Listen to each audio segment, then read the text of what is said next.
This is going to be the ultimate video on healing and regulating your nervous system, and it's probably not what you've heard before. In this video, I'm going to break down exactly why your nervous system stays stuck on high alert and why you're stuck in survival mode, why popular tools help but aren't fully fixing the problem, and how you can actually rewire your system so safety and calm become your baseline. So many people are missing the real deeper layer to nervous system healing, and once you understand it, everything clicks. I truly hope you watch this video through to the very end. I promise you it'll be worth it, because regulating your nervous system is one of those things that will completely change your life. Hey friend, welcome back. If you're new here, my name's Jillz, and I help women step into their power, tap into their divine feminine, and become their best self, live their dream life. So if that's something you want to do, you should subscribe and stick around. And in case you want more from me, you can always check out my deep dive feminine energy course or any of my other courses or digital products. They are always linked down below. Okay, so before we get into how to actually heal your nervous system, we need to talk about what the nervous system even is in the first place and why it matters so much.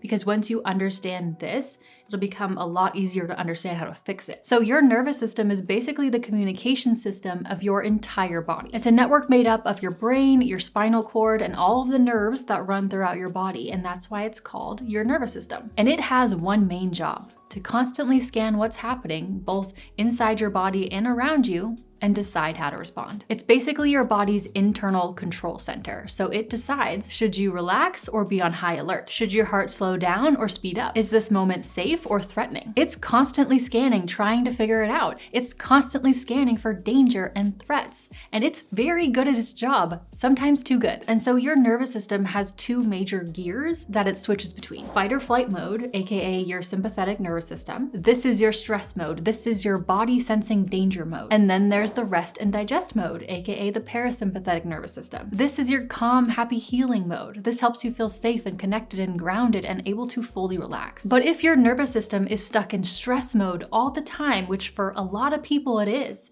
that means that your body is chronically sensing danger, even when none actually exists. And when this happens, your hormones get thrown off, your digestion gets thrown off. You feel anxious, exhausted, or emotionally reactive. You struggle to sleep or feel calm. You constantly overthink or people please. You might even self-sabotage or get sick more easily. It affects everything: your physical health, your mental health, your emotions, your relationships, your ability to make decisions, your ability to trust yourself. Everything. So healing your nervous system isn't just about being a little less anxious. It's about helping your body feel safe again so it can function properly, and so you can show up as your full, grounded, confident, magnetic self. Now here is the part that changes everything and what most people don't understand. Your nervous system doesn't just react to real danger. You want it to react to danger. If you're taking a nice little walk and you see a tiger, you want your body to freak out. You want all of the alarm bells to go off. You're supposed to have a strong sense of danger because that's what keeps you alive. But your nervous system is not just reacting to danger. It's reacting to perceived danger. And that is a huge difference. It's like this: if you're out on that same walk and you see a big four-legged animal running through the trees, your body immediately thinks, tiger, and turns on stress mode, when in reality, it was actually just a fluffy golden retriever. There is no real threat, there is no real danger, but you're reacting like there is. You are still having the same exact experience as if there was a tiger, because that's what your nervous system is anticipating and perceiving. It's not responding to what's true. It's responding to what it anticipates. The root cause of a chronically dysregulated nervous system is perceived or anticipated danger. Constant perceived or anticipated danger, not from real, actual, immediate threats. Okay, so this is important. If you have a dysregulated nervous system and you struggle to stay calm and grounded, why is your body perceiving and anticipating danger? That is the question you need to ask yourself. Why is my body constantly perceiving and anticipating danger so much? And sometimes you won't consciously know, and that's fine. This is very often an unconscious, deep in your body thing. So you may not know exactly why, but your body and your subconscious mind remember everything, even when your conscious mind doesn't. But what you need to realize is that this isn't just some personality flaw. A dysregulated nervous system is a survival adaptation. Think about it. If you grew up in a house where you had to constantly read the room to stay safe, your body learned to pick up on the tiniest signals. If you experienced rejection or abandonment, your system learned that being alone equals danger. If there was a lot of financial stress or instability, your nervous system tagged money as a threat. Some things happened that caused your nervous system to become heightened, to become ultra sensitive and ultra reactive to threats. So that same body and that system that kept you safe at one point is actually just causing you havoc now. And it's what's causing you to always stay overwhelmed and stressed and anxious and shut down. That weird tone in your boss's email, your credit card balance, or when you text that guy you like and he doesn't respond. All potential danger, especially to a nervous system that adapted to become sensitive. The problem isn't that you feel anxious about money or you overthink or you people please. There's a deeper thing going on here. The problem is that somewhere along the way, your system decided, it concluded that those normal parts of life are threats to your survival. So your nervous system is stuck asking, am I safe? Am I safe? Am I good? Am I safe? Am I safe? Am I good? And the answer it keeps getting is no, scary, danger, nope, watch out, don't think that's good enough.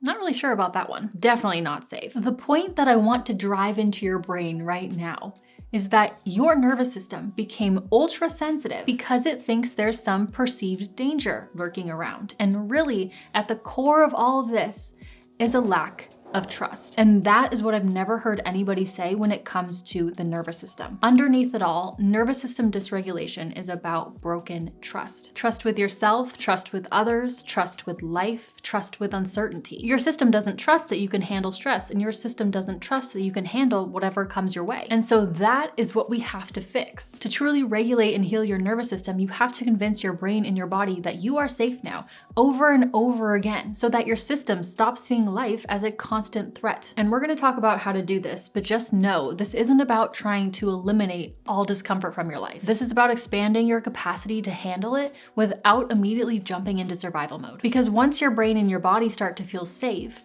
once you learn to trust life again, stress will still be an inconvenience. Discomfort will still be uncomfortable, but it won't feel like danger anymore. And that's what we have to separate. It won't trigger a full survival response because your system no longer perceives it as a threat. Now, before we get into how to actually do this, we need to talk about why all of the popular nervous system tools that you've probably already been using aren't fully fixing the issue and why you're still struggling. So let's talk about all of those nervous system tools that you've probably heard of before.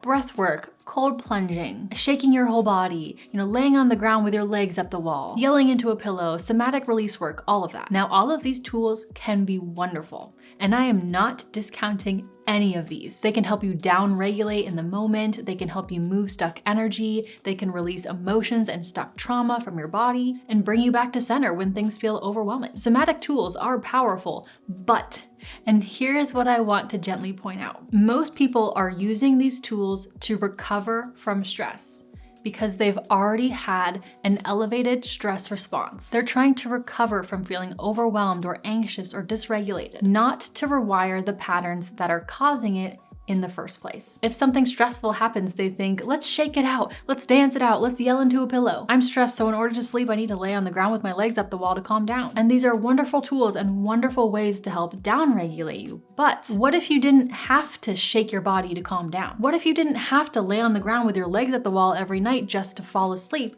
because you never had that elevated stress response in the first place? Let me be really clear here. Somatic tools can be amazing support, and some tools can be better for some people than others, but they don't automatically change your subconscious programming. They don't rewire the part of you that still believes rest is lazy and dangerous. Money is unstable. I'll definitely be rejected if I speak up. Nothing is ever truly safe. So for example, let's take cold plunges. Cold plunges help you stay calm in the presence of perceived danger. You're practicing regulating your reaction to discomfort and stress and sitting in that. And that is powerful and very real. But rewiring subconscious beliefs, on the other hand, actually changes your definition of what counts as danger in the first place. It shifts the lens your nervous system is using to interpret the world. So things that used to trigger you now feel neutral. It's the difference between managing the alarm and no longer triggering the alarm at all, right? If you rely on these tools just to feel okay, just to get through the day, that is a clue that the deeper layer has not been addressed, that your nervous system still does not feel safe. If you have to do a 10-minute breathwork session every morning just so you don't spiral at work later, it's probably because your body still thinks that something is wrong. Here's a metaphor. Imagine your nervous system is a boat, but that boat has a hole in it and it's leaking water in. Your boat is slowly sinking, and every time water pours in, aka stress, conflict, money stuff, rejection. You use your somatic tools like a bucket to scoop out the water. And it works and it helps and it does help you feel better and help you not sink. But unless you patch the actual hole, you're gonna be scooping forever. Most somatic tools, not all, but most somatic tools, especially the way people are using them, they help you to scoop water. But the real healing, the deep sustainable healing, comes from fixing the actual hole. And the hole is the patterned belief that life is dangerous and you don't trust it. You don't trust uncertainty, and you can't trust yourself to handle it. This is why, if you've been doing those common somatic tools forever and you know that they help, but you still haven't felt that real shift that you're looking for, it's because you're not getting at that deeper layer. And so that is what we're gonna talk about how to repair right now. So let's talk about how to rewire those old beliefs of danger out of us so that our nervous system doesn't have to keep constantly turning on that alarm all the time. So step one is to identify the unsafe belief. What does my nervous system believe that keeps me feeling threatened? Here's some common examples of beliefs that wreak havoc on the nervous system. Saying no will make people reject me. Conflict means the relationship is over. Rest is lazy, unproductive, or is a threat to my survival. If I slow down, everything's gonna fall apart. If I'm not perfect, I'm not lovable. Money is always unstable or scarce. If I don't control everything, I'll get hurt. Something's gonna happen. If I show my real emotions, people will leave. Okay, so look at the areas of your life where you feel the most anxious or reactive or stuck. What situations constantly trigger your nervous system and those alarm bells? That's usually pointing to an underlying terrified belief. For example, if you get anxious every time you need to rest or take a break, there's probably an underlying belief there that says, if I rest, I might lose everything. If you avoid conflict at all costs and people please constantly, then there's probably a belief there that says, if people are upset with me, then they'll abandon me. And let's be real, if you have a very dysregulated nervous system, then you might have a lot of beliefs like this, and that's okay. Just know that true healing and true rewiring take time, and it's okay to take it one belief at a time. Step two, create safety through tiny opposite action. Here's the key, you don't just change a belief by thinking differently. That belief fully changes in your body when you experience it differently. Your nervous system is constantly making updates based on what you live through and experience, not by what you intellectually understand. That's why if you had a period of your life that was a lot more stressful or more traumatic, your nervous system adapted and those beliefs changed depending on those experiences. So we have to bring it back to neutral. So once you've identified the belief that's keeping you stuck, your next step is to go gently against it in tiny, manageable ways. Think of this as like tiny nervous system reps. So here's some examples. If you believe rest will make my entire world unravel, try sitting down just for 10 minutes and doing absolutely nothing. No phone, no scrolling, no multitasking, just rest. If your belief is that saying no will make people reject me, start with small no's. I don't need a receipt, thanks. No, I'm good. No, I can't do that. Then slowly work your way up to saying no in relationships and in moments where it matters. If your belief is conflict means abandonment, try sharing a minor preference. You know what? I'd actually rather have Italian food than sushi. Disagree gently with someone you trust. Show yourself that it's safe to hold your ground and that your life won't fall apart. The goal here isn't to push through. The goal here is to feel safe enough while doing something that challenges the belief. So your nervous system can notice, hey, that thing that I was afraid of, it didn't happen. Now this part is important.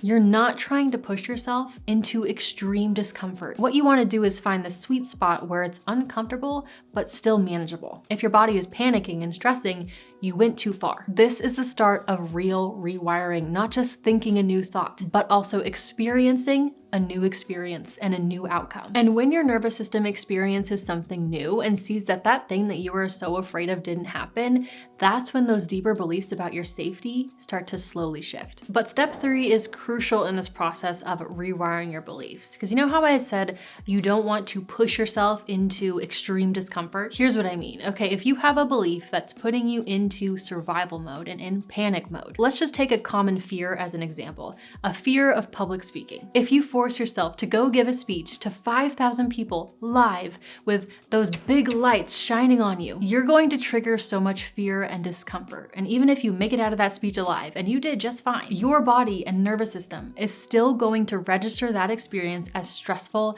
and traumatic. It's going to reinforce, oh yeah, public speaking is dangerous because I knew how I felt standing up there and that was almost terrifying. So this is what I mean. You want to push yourself outside of your comfort zone, but not in a way that is stressful and traumatizing. Okay, so if you're afraid of public speaking, start by speaking up at a big group dinner with your friends where you stand up and give like a 10-second toast. Still a little scary probably, but manageable. You want your body to be like, hey, I spoke up and nothing terrible happened. People didn't reject me. I didn't die of embarrassment. It wasn't traumatizing. You know what, actually, it was kind of fun. I'm glad I did that. That's the sweet spot. Uncomfortable enough to challenge those initial beliefs, but regulated enough so that your nervous system doesn't just freak out, and so it can actually learn from the experience and not shut down from it. Now, even in that sweet spot, there's gonna be discomfort. So whether you're looking at your bank account or being vulnerable with your partner or trying to release control, there's going to be some discomfort. When that discomfort comes up, it's fine. It will come up. But this is the difference right here between those who are eventually able to regulate their nervous systems and those who can't. You don't want to harshly sit through the discomfort.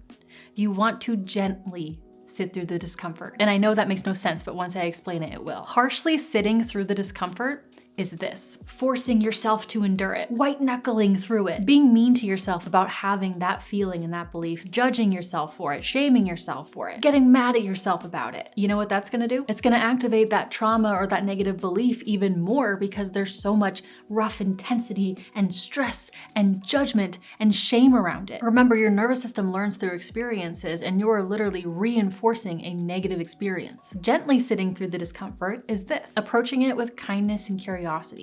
Softening your body. No judgment, no shame, just controlling your breathing, slowing down your heart rate, putting your hand on your heart if you need to, and using supportive inner dialogue. In these moments, you can literally speak to your nervous system like a scared child, because in many ways, that's exactly what's happening. If you showed emotion and feel exposed and uncomfortable, you can talk to yourself and say, we're not in danger. This is just vulnerability. We can handle it. We're safe, we're good, we're chill. We can be seen now. If you addressed a conflict with someone and it's scary and you feel that discomfort start kicking in, you can say to yourself, I know this used to be scary, but we can handle it now. We're safe to have our own opinions, and even if the other person does get mad, we're still good. If the guy you were texting who you're really starting to like starts to not respond so eagerly anymore and you start freaking out about it, you can say to yourself, I know this feels like rejection and that's scary, but we're safe even if he's not interested.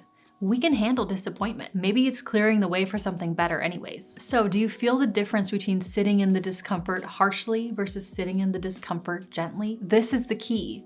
The harshness will further reinforce the negative experience. The gentleness will slowly start to release it because your body is no longer reacting so intensely anymore. So after you survived the discomfort, actively notice what happened. So step 4 is to notice and celebrate the evidence. I rested for 10 minutes and the world didn't end. I said no and they didn't reject me. I had a disagreement and the relationship is still intact. And in fact, I feel even closer to them. I showed my real emotions and they're still here. This is the proof your nervous system needs. And every time you survive doing the things that you once thought were dangerous, your nervous system and your body starts getting this new data. Step 5 is repeat, repeat, repeat. Rewiring your subconscious beliefs about safety and regulating your nervous system. You don't just do one thing once and, oh, belief gone. Oh, my nervous system is all good now. I had one good, positive public speaking experience. No more fear at all. Yay! No, it takes repetition. Your nervous system learned the old belief through repetition, probably in childhood, and it has to learn the new belief through repetition as well. Every time you do the thing and survive, and not just survive, but you stay calm and gentle through that process, that's one more piece of evidence. That's one more rep. Just like if you start lifting weights, you don't go, oh, one bicep curl. All right, I'm super strong now. No, it takes reps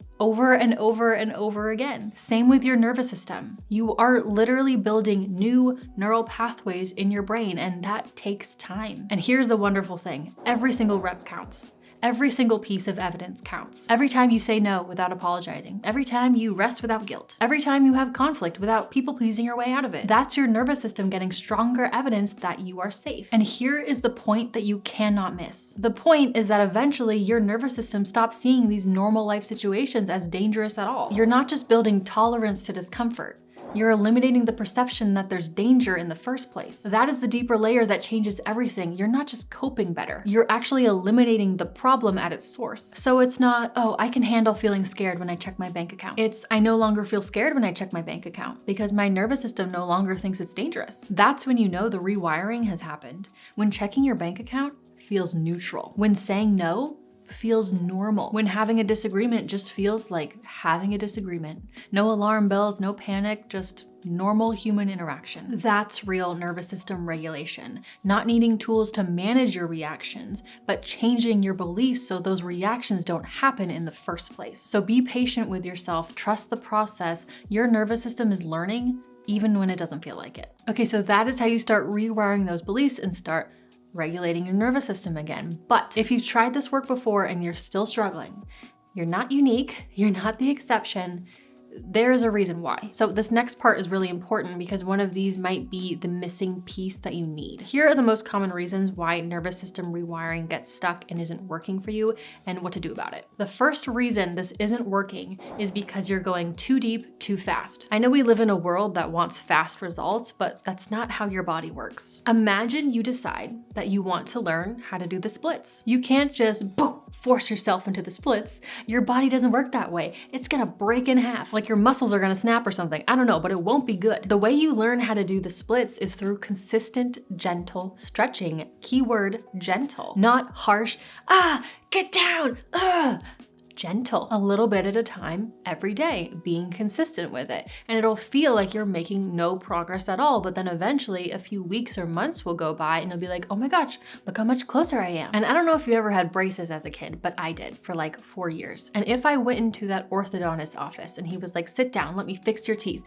Boom! Like if he just tried to do it all in one day and push them all into place, my teeth would have fallen out. But when you have braces, it's slow, gentle tightening of those braces every single month.